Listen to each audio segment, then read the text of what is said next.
Hello and welcome everybody. This is your host Learvok and you're just in time for more LEGO Bionicle MOC Showcase. In this episode, we're reviewing the one, the only, Brother of Mata Nui himself, the Makuta. Or Makuta Teridax if you want to acknowledge those other fake Makutas out there. Nah, there's only one real Makuta out there, and that's Teridax himself. All the others are just posers. They're wannabes. Anyway, so yeah, this has been a MOC I've been wanting to showcase for a while. I had them built for a while and wanted to show them all, but I wanted to show off the Rockshi first, or at least the ones I've done. I wanted to show off the Matoran I built, the Draga. And I wanted to save this guy for last, essentially. Even though I do have some other MOCs down the line, but I wanted to talk about Makuta for a while. So yeah. First things first. I want to go ahead and give credit to the wonderful YouTuber out there, Tammy Calamity, who gave me the idea, basically without their video on doing a custom Makuta head, this entire MOC would never have existed. Like it's amazing how this one thing sparked inspiration for an entire MOC. If I can keep his body from falling over. So yeah. One thing I want to show off real quick, is the head design here. As you can tell, it does not use the Mata head at all, and instead uses a custom head design, which, like I said, I got from Tammy Calamity. This requires a 2-link lift arm, put right through the mouthpiece of the mask. Takes a 3 tri-wing axle connector piece with 2 Bohrok eyes. Doesn't matter the color. I went with the ice blue translucent translucent light blue to match with Teridax's Canon eye color. Which at first looked a little weird because, you know, you're used to seeing the red, but I don't know. Looks good. If you design the rest of the Makuta to have that design, which you see with the blue here and there in the legs and the arms, that works. It helps work. But yeah. So with this piece, you'll just kind of slot it right in. Just kind of fiddle around. Don't push too hard. You just kind of want to fiddle around a bit until it just kind of locks into place, and yep, doesn't come out. Will not come out. It came out. Okay, so obviously it's not the most sturdy thing in the world, and if you're banging it against your hand, obviously it's going to come out. Could have asked for better timing for that to work either. But yeah, it is and now it decides to fail on me. It is actually fairly sturdy if you can get in there just right, which doesn't take too much. And then after that, you just take the regular the regular neck joint from Makuta and just plug it right in, and you're done.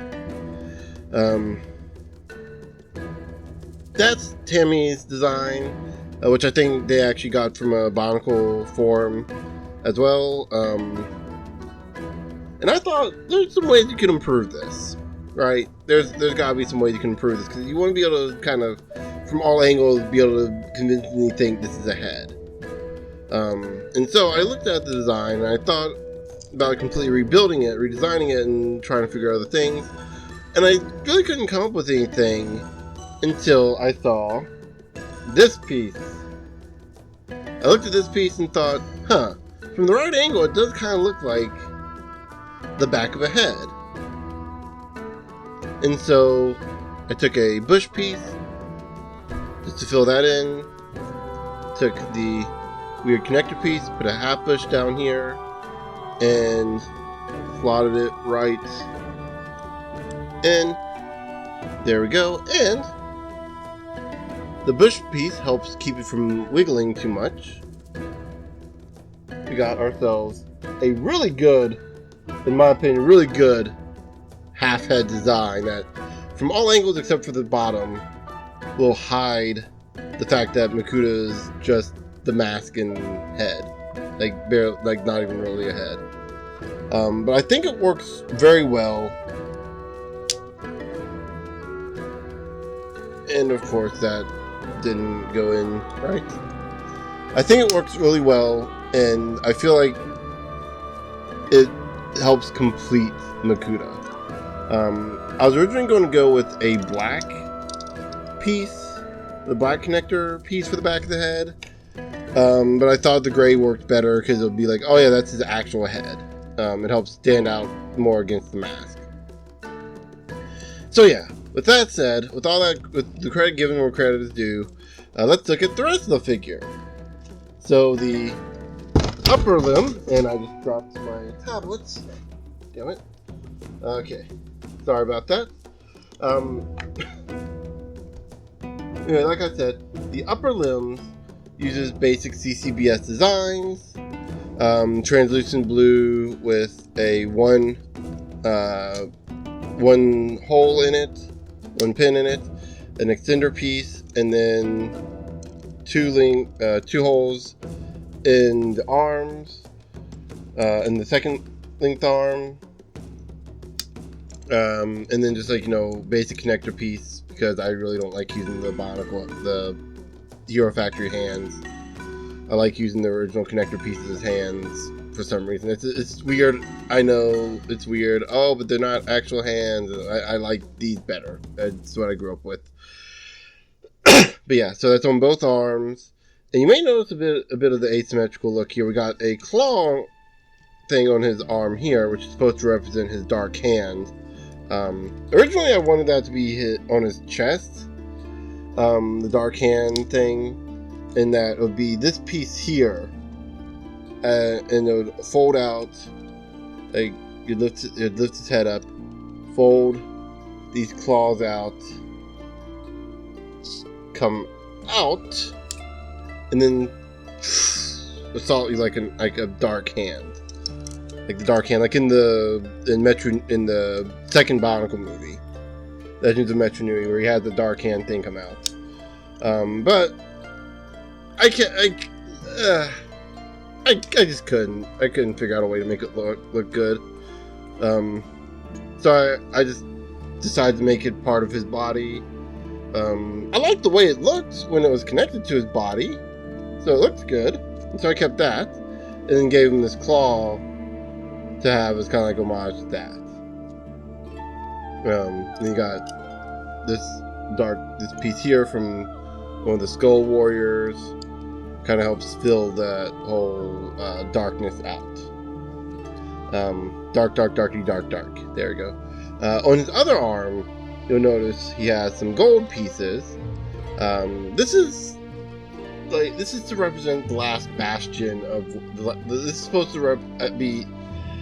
This is supposed to be a reminder of what he once was, a protector to Mata Nui, Mata Nui's brother, his most trusted guardian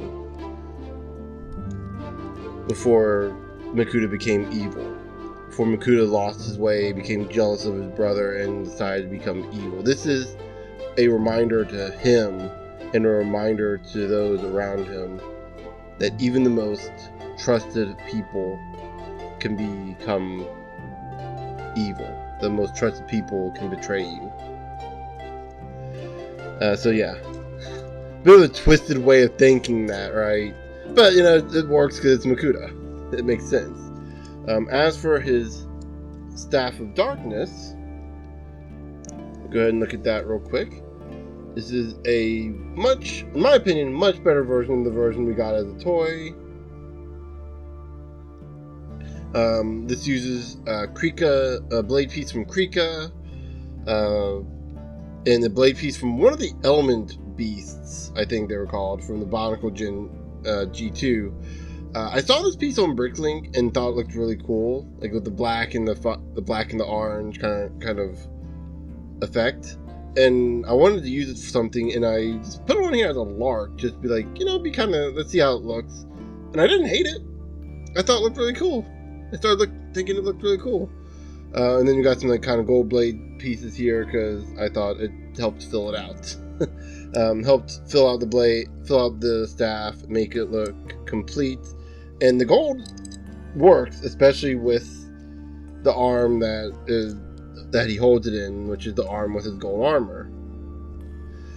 So yeah, as you could tell from the breakdown of his armor here, he uses a standard Anika body with the Anika the Metru legs and some various connector pieces here to kind of connect everything together. And that really did not work trying to deconstruct them without taking them apart.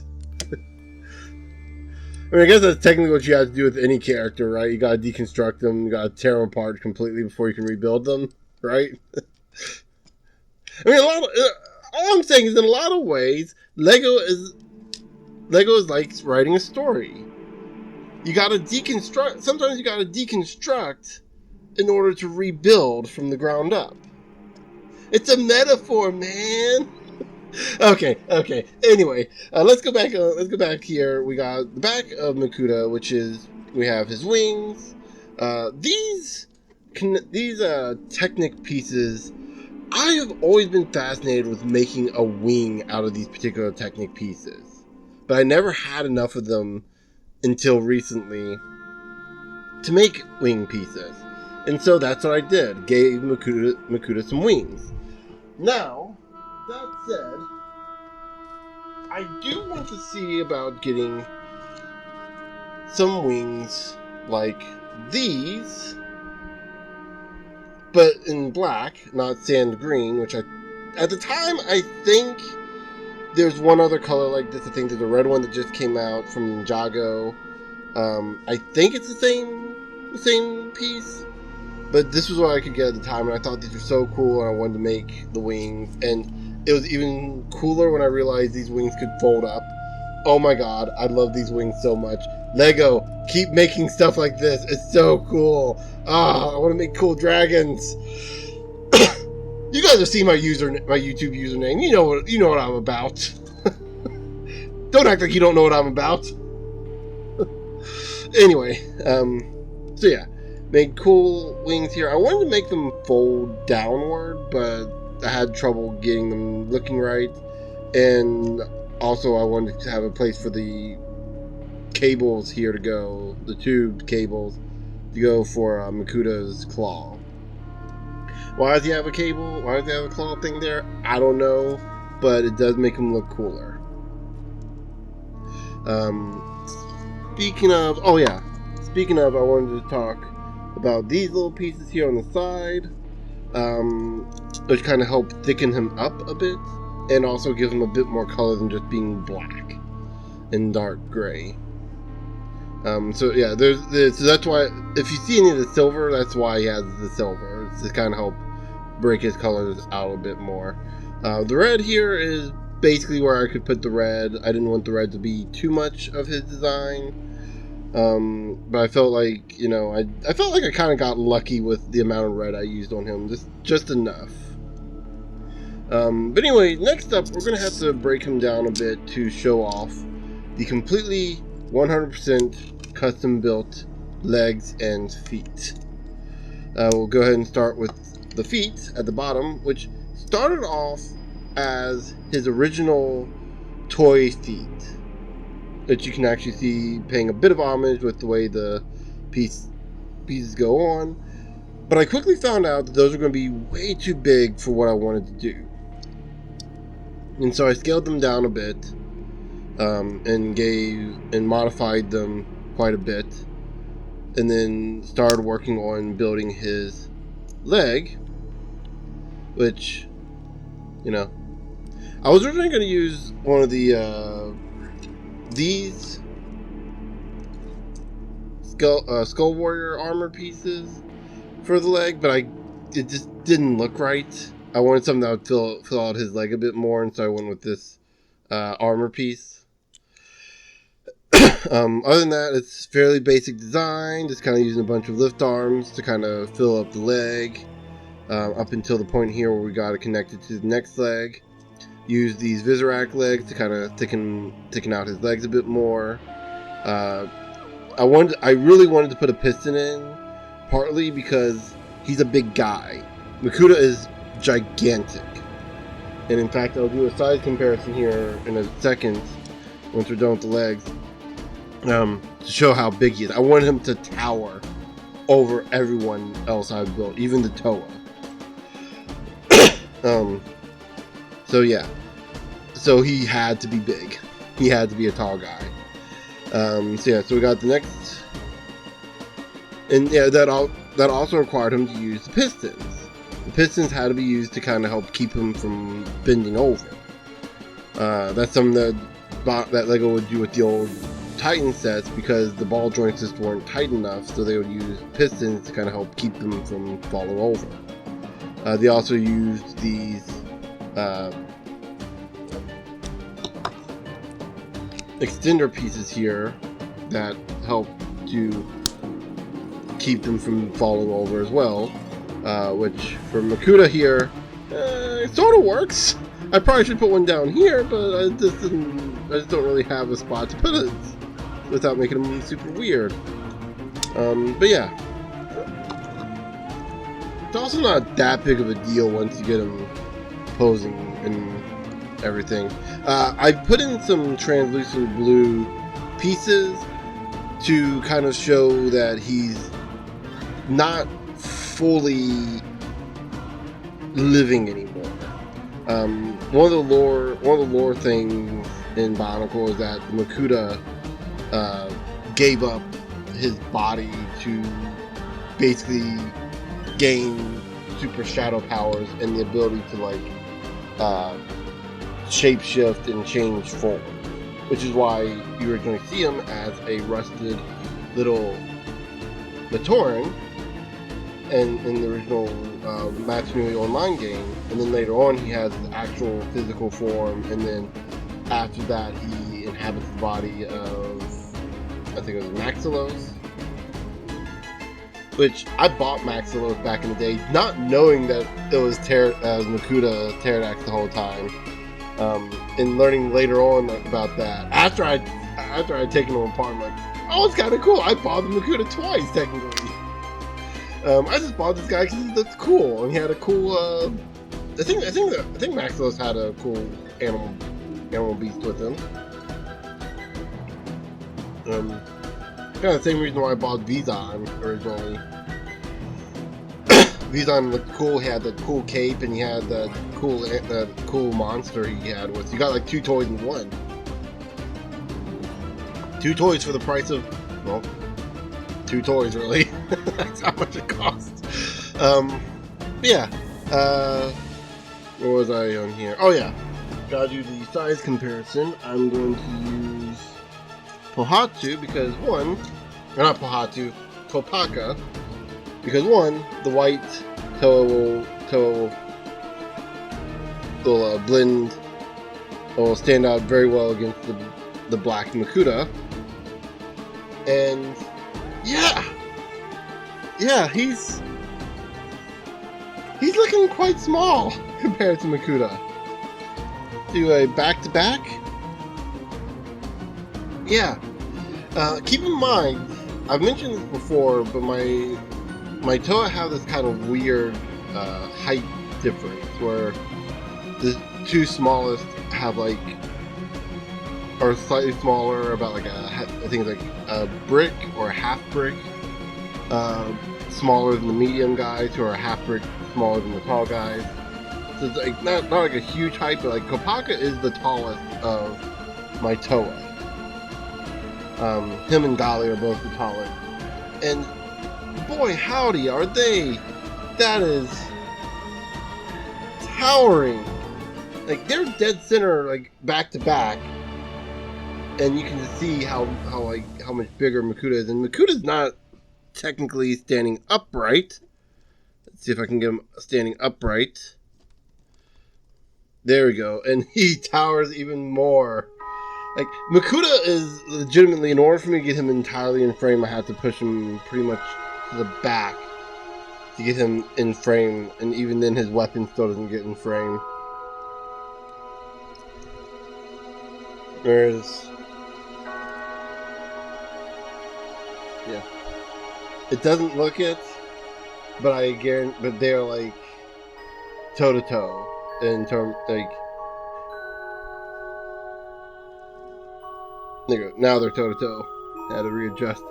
It looks like Kopaka's up a little bit further on the camera, but they are pretty.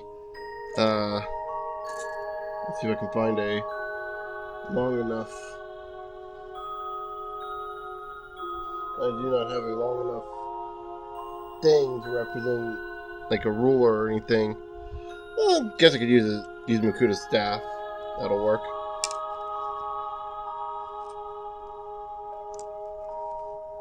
Sort of. Oh, yeah, there we go. Yeah, they are about like equidistant from the camera. And you can just see the utter height difference in Makuta. Like, it's incredible how tall this guy is. Like, for my first custom mock, I feel very proud of him. Particularly the legs, because that's the one where I spent the most time on. But then the body also turned out really good. The wings turned out pretty good. I thought about making the wings bigger because I know he has big wings. And Lego, if you ever make these wings in black, they are definitely going on this Makuta. Because that would be perfect. These are like the perfect wings for him too. Like, look at that. Look at that. It looks so amazing. I know I got these little, yeah. But, like, dude, that would look so cool. Like, on Makuta, black or gray or something like that. Dark enough. Maybe red even. Black with some red scale. I don't know. That would work so well with him, for him. That'd be like the one thing I could do with him is make his wings better, I feel like. But yeah, so real quick, we're going to put him next to Nakama. Actually going to straighten her up so we get a full-size Matoran look. Yeah. He goes up to his chest. There is some staggering height differences here. And it makes sense, right? He's supposed to be the big bad. That's the point of his model, is he's supposed to be the big one. He's supposed to be the big bad, the guy who towers over everyone else. He lumbers all over everyone, including the phonies. Yep, a little bit of a preview of something I'm working on. Yeah, like I mentioned before. I think I've sort of mentioned it, but I never went into details. Regardless of what the canon story says, my version of the story, there's only one Makuta. There are other creatures that follow Makuta and they become the Brotherhood of Makuta, but they don't ever achieve Makuta. They don't ever become the level of Makuta because, you know, Makuta is one entity. They get powers similar to his, but they're just like, you know, the Brotherhood. We'll get into that more in detail when we actually show off that work in progress.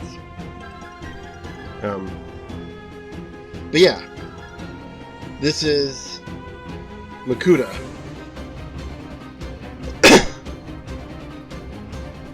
I cannot express how proud I am of how he turned out. This was a work in progress for a long time. And like I said,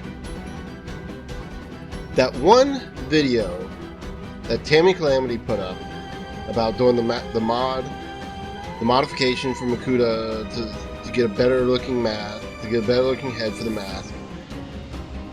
I have seen so many mods, like, here's how to make custom heads for Bionicle, and they all just look horrible to me. Like, they look fine from the front, but whenever you look from the side or any other angle, they look just terrible. And it's like, I don't want that. I want them to look good from the side and the back.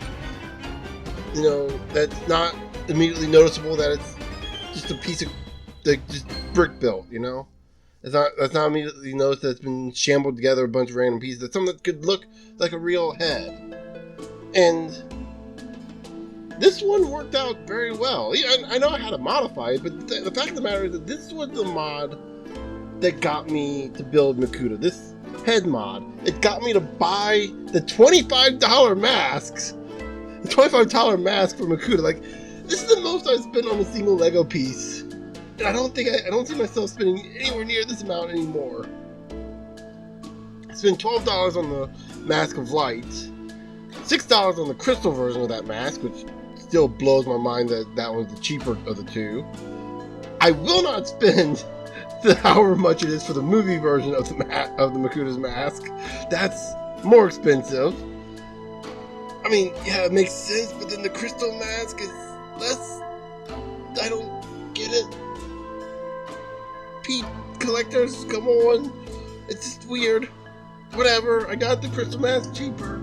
That was closer to my childhood, I guess. I don't know. But like I said, back to the topic. That one video, that one 7 to 8 minute video of Tammy showing off the mask mod and stuff, that's what got me to build Makuta here. So, on the off chance, Tammy Calamity, that you're watching this, thank you for inspiring me to build our main big boy here. The best, easily the best villain in Bionicle history. Probably the best villain ever. Especially with great lines from the books like, I know 312 ways to kill someone. Only 17 of them are extremely painful. Or something like that. I can't remember the exact line. I think I got it close enough. The numbers are off. Are probably off. Just such a fun edgelord villain, you know. Just for as dark and gritty as Makuta was, dark and edgy as Makuta was, he was a fun villain. And then he gets beamed in the back of the head by a planet. And that's how he dies. Which, to be fair, that is a boss way to go. Getting beamed in the head by a planet. I mean, that's how Chewbacca died. Chewbacca died by a moon crushing him. He roared as the moon crushed him. And now that's not in canon anymore. It's no longer canon, Disney. That was the one. That and the Thrawn trilogy were the two things we wanted to keep from the original extended universe. At least you got the Thrawn trilogy again. Even though I've never read the Thrawn trilogy, I was more of the Fist of Vader series. That was a weird book series and a weird one to start your Star Wars journey on. Yeah. Emperor Palpatine's son is a three-eyed alien guy, but he's not really Palpatine's son. It's all a scam. I cannot get into that series. That series is mind-boggling. But anyway, back to the series. Back to the other confusing series that we're talking about.